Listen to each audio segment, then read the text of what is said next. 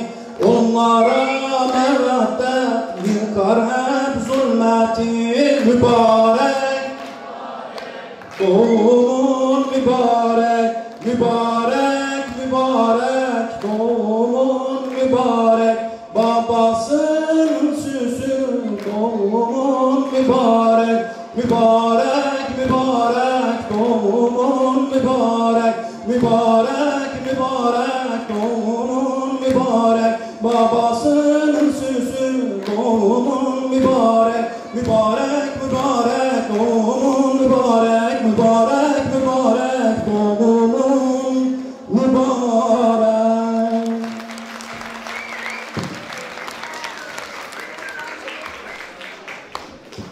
Muhammed Ali Muhammed selavat.